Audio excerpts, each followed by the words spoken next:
नमस्कार, मैं हूं आमिल बेग। आप देख रहे हैं सिटी बुलेटिन न्यूज़। पेश हैं आज के प्रमुख समाचार। टी20 विश्व कप के सेमीफाइनल में भारत की शर्मनाक हार के बाद स्थानीय लोगों में काफी गुस्सा है। रीडगंज स्थित हनदानी कोठी के पीछे रहने वाले व्यक्ति अरविंद चौरसिया ने अपनी टीवी ही आज तोड़ दी। विश्व कप के सेमीफाइनल में इंग्लैंड से 10 विकेटों से भारत हार गया। मैच समाप्त होने के बाद रोड के किनारे ला करके उस व्यक्ति ने अपनी टीवी को ही तोड़ दिया। तस्वीरों में आप देख सकते हैं किस तरह से लोगों ने अपने गुस्से का इजहार किया।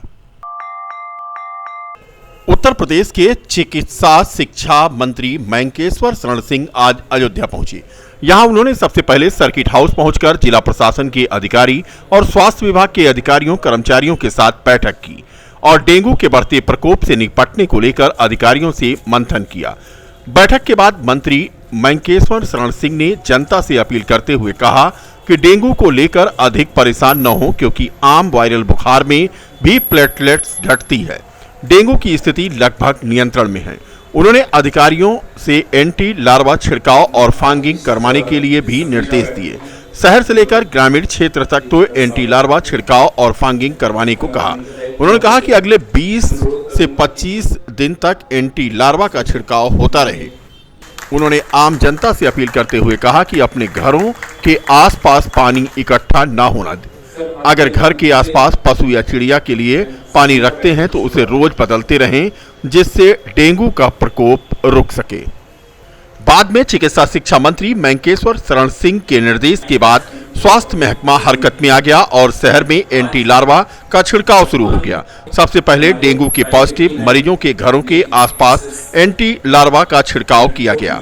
मंत्री के निर्देश पर 20 से 25 दिनों तक शहर से लेकर ग्रामीण क्षेत्रों तक अब एंटी लार्वा का छिड़काव अयोध्या जनपद में होगा। बता दें कि अयोध्या जनपद में इस समय 600 से अधिक डेंगू के मरीज हो चुके हैं। कल ही 29 मरीज नए भर्ती कराए गए थे। पूरे शहर में डेंगू का प्रकोप जहां फैला है, वहीं गांव के लोग भी डेंगू को लेकर खासे परेशान हैं। भारत चले चित्रकूट राम को मनाने, इन्हीं उद्देश्यों के साथ आज रामनगरी अयोध्या से चित्रकूट के लिए भारत यात्रा श्री राम जन्मभूमि तीर्थ क्षेत्र ट्रस्ट के अध्यक्ष महंत नृत्य गोपाल दास के आश्रम मणिराम दास छावनी से रवाना हुई। यात्रा की अगुवाई उत्तराधिकारी महंत कमल नयन दास ने की। करीब 300 से अधिक साधु संतों के साथ यह यात्रा लेकर वह निकले। दरअसल यहां भारत यात्रा तपो स्थली भरतकुंड, श्रृंगी ऋषि आश्रम, प्रयागराज सहित अन्य स्थानों पर भ्रमण करते हुए चित्रकूट पहुंचेगी। यात्रा की जानकारी देते हुए मणिराम दास छावनी के महंत कमल नयन दास ने बताया कि 50वीं वर्ष से श्री भारत यात्रा यहां निकाली जा रही है। भारत यात्रा का लक्ष्य जन जन के अंदर आपसी प्रेम पैदा करना है और समाज की बुराई को दूर करना है। उन्होंने कहा कि समाज की अव्यवस्था को दूर करना, समता समरसता स्थापित करना यात्रा का उद्देश्य है। सब में आपस में प्रेम होगा। प्रेम भरत जी महाराजा भगवान राम के साथ किस तरह से भ्रातृत्व प्रेम निभाते थे, इसे दिखाना है। माता के साथ कैसा व्यवहार होना चाहिए, पिता के साथ क्या व्यवहार करना चाहिए, प्रजाजन कैसे हों, ये सभी श्री राम के आदर्शों से प्राप्त होता है। भरत जी जिस तरह से अयोध्या जैसे राज्य को त्याग करके जो पिता के द्वारा प्रदत्त था वन में चले गए, तप स्थली चले गए। इस भारत यात्रा से दूर दूर से कई प्रांतों से लोग जो आए वह शामिल हुए। इसमें और भी लोग सम्मिलित हो सकते हैं। चित्रकूट में भारत मिलाप होगा और वहां पर 500 से ज्यादा लोग मौजूद रहेंगे। बता दें कि देश में राम राज्य स्थापित करने के लिए पिछले 50 वर्ष से भारत यात्रा निकाली जा रही है। भारत यात्रा के 50 वर्ष हो रहे, 50वीं भारत यात्रा निकल रही है। समय की विषम परिस्थितियों को देखते हुए पूज्य श्री गुरुदेव भगवान, पूज्य श्री ब्रह्मचारी प्रभुदत्त जी महाराज ने भारत यात्रा प्रारंभ की। भारत यात्रा का लक्ष्य है जन जन के अंदर आपसी प्रेम पैदा करना, समाज की वैमनस्यता को दूर करना, समता। पाई पाई जोड़ करके लोगों ने सहारा इंडिया में पैसा जमा किया था। क्या मालूम था कि धन दुगना करने के लिए वो पैसा जमा कर रहे हैं और एक दिन आएगा कि जब उनके बच्चे की शादी होगी या फिर वो किसी मुसीबत में फंसेंगे तो सहारा से उन्हें सहारा नहीं मिलेगा। अब हाल ये हो गई है कि पिछले 4 वर्षों में लोग पैसा नहीं पा रहे हैं।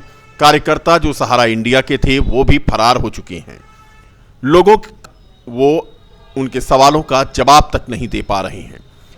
अब निवेशकों और कार्यकर्ताओं ने संयुक्त ऑल इंडिया जन आंदोलन संघर्ष न्याय मोर्चा बना लिया है और अब इस मोर्चे के तहत चरणबद्ध आंदोलन शुरू कर दिया है।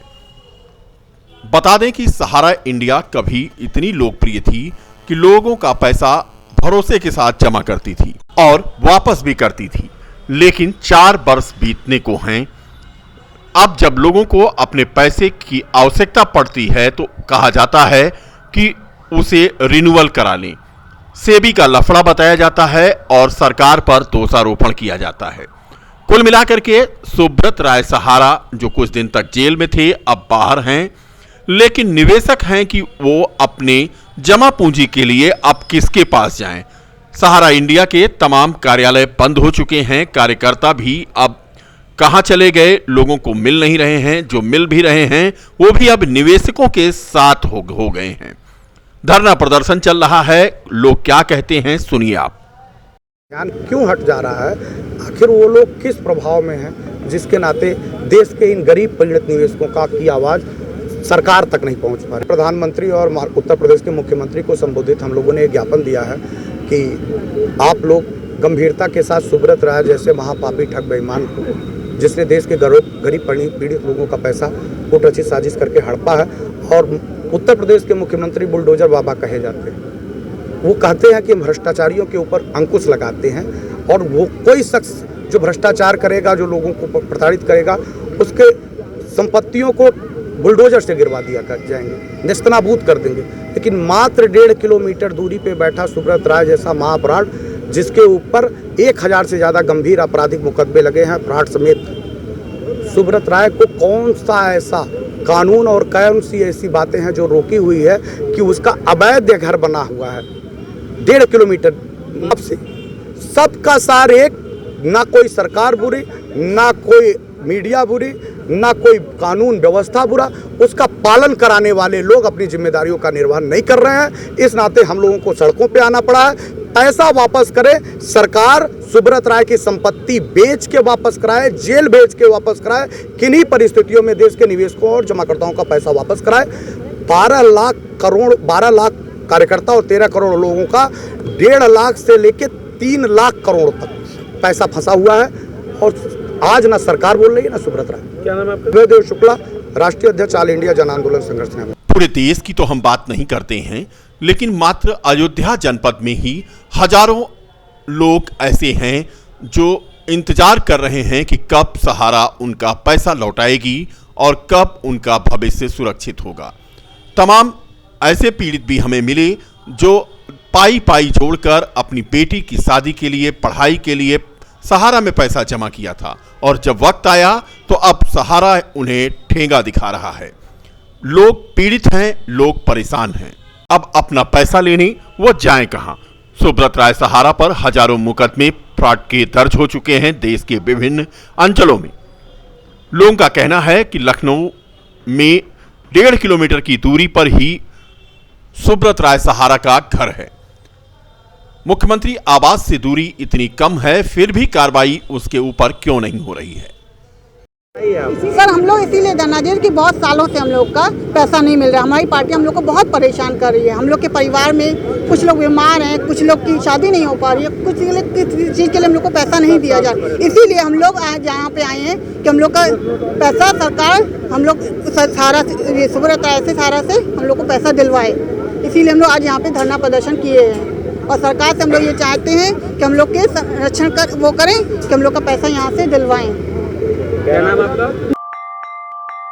पुणे में आयोजित 27वें अंतर्राष्ट्रीय सिंधी सम्मेलन में पूर्व राज्य मंत्री दर्जा प्राप्त और प्रदेश महासचिव सिंधी काउंसिल ऑफ इंडिया अमृत राजपाल ने सिंधी समाज की राजनीतिक और सामाजिक अधिकारों को प्राप्त करने और एकजुटता का आह्वान किया। बता दें कि इंडोनेशिया, मलेशिया, सिंगापुर, हांगकांग समेत कई देशों के प्रतिनिधियों के सामने बोलते हुए उन्होंने कहा कि समाज की एकजुटता ही सबसे जरूरी है। सुहीना सिंधी पुणे और alliance of global Sindhi association के तत्वाधान में आयोजित 27वें अंतर्राष्ट्रीय सिंधी सम्मेलन में देश और विदेश के अनेक राजनेताओं और नामचीन शख्सियतों को अतिथि के रूप में आमंत्रित किया गया था। इसी कड़ी में अमृत राजपाल को भी अतिथि के रूप में आमंत्रित किया गया था। अमृत राजपाल ने अयोध्या सहित उत्तर प्रदेश सिंधी समाज की ओर से स्वागत करके विभिन्न सामाजिक और राजनीतिक विषयों और सिंधी विषय से आईएएस की उपयोगिता पर और सिंधी समाज की एकजुटता का आह्वान करते हुए उन्होंने सिंधी एकेडमी के गठन हेतु अपना पक्ष रखा।